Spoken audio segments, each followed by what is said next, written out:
জাতীয় নবম পে স্কেলে প্রধান উপদেষ্টার চূড়ান্ত ঘোষণা ১৩ গ্রেড ১.৪ অনুপাত সর্বনিম্ন ৩৩,০০০ সর্বোচ্চ ১,৭৫,০০০ জানুয়ারি থেকেই নতুন বেতন হাতে।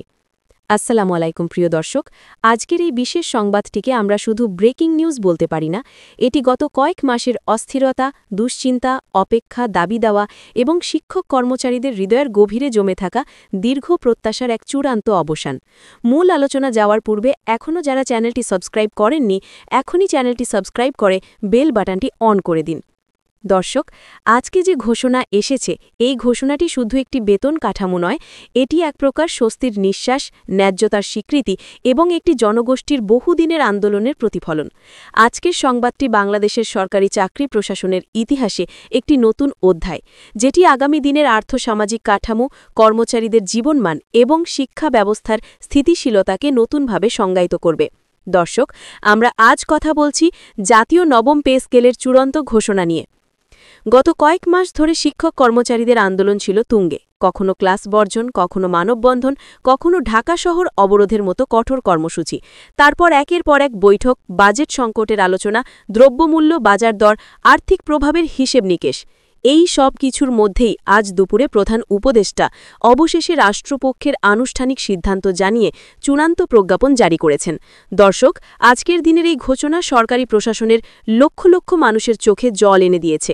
কেউ স্বস্তির, কেউ আনন্দের, কেউ কৃতজ্ঞতার। আজ দুপুরে প্রধান উপদেষ্টা যে সিদ্ধান্তগুলো ঘোষণা করেছেন, তা বাংলাদেশের চাকরি কাঠামোতে এক নতুন পরিবর্তনের সূচনা। সর্বনিম্ন বেতন নির্ধারণ করা হয়েছে ৩৩,০০০ টাকা, সর্বোচ্চ বেতন নির্ধারণ ১,৭৫,০০০ টাকা। ১.৪ অনুপাতে সম্পূর্ণ নতুন বেতন কাঠামো। মোট ১৩টি গ্রেড, ১০০% পেনশন ভাতা কার্যকর। ডিসেম্বর থেকে কার্যকর, জানুয়ারি থেকে হাতে নতুন বেতন। ঘোষণার সময় প্রধান উপদেষ্টা বলেন, শিক্ষক এবং সরকারি কর্মচারীদের দীর্ঘ আন্দোলন, দাবি দেওয়া এবং বাস্তব বাজার পরিস্থিতি পর্যালোচনা করে আমরা একটি স্থিতিশীল, মানবিক এবং টেকসই বেতন কাঠামো নিশ্চিত করেছি। ডিসেম্বর থেকে নতুন কাঠামো কার্যকর হবে এবং আগামী জানুয়ারিতেই প্রথম নতুন বেতন হাতে যেতে শুরু করবে।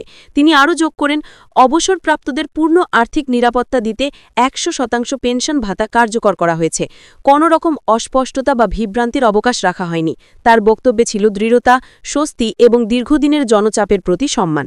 ১৩টি গ্রেডের আকর্ষণীয় বেতন সারণী।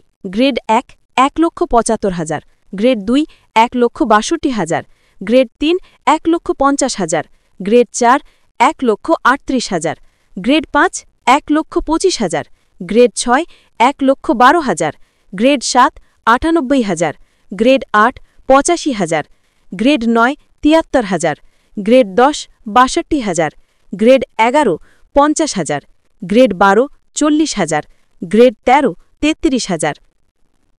এটি বাংলাদেশের চাকরি কাঠামোয় নতুন ভারসাম্য তৈরি করে। ভাতা কাঠামো এক নজরে। বাড়ি ভাড়া ৮০%।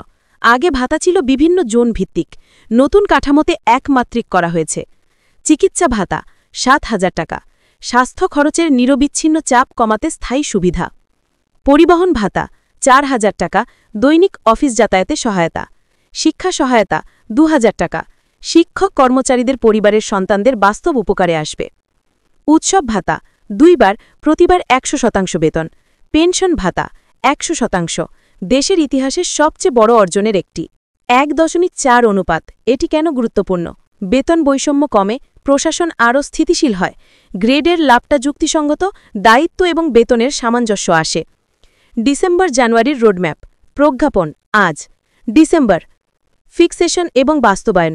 জানুয়ারি নতুন বেতন হাতে। প্রিয় দর্শক, আজকের এই ঘোষণা শুধু একটি প্রশাসনিক নোটিশ নয়, এটি দেশের কয়েক মিলিয়ন মানুষের উপর ইতিবাচক প্রভাব ফেলবে।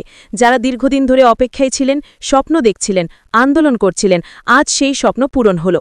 জাতীয় নবম পে স্কেলের এই চূড়ান্ত ঘোষণা বাংলাদেশের সরকারি চাকরি কাঠামোকে আরও আধুনিক, আরও মানবিক এবং আরও শক্তিশালী ভিত্তি দিচ্ছে।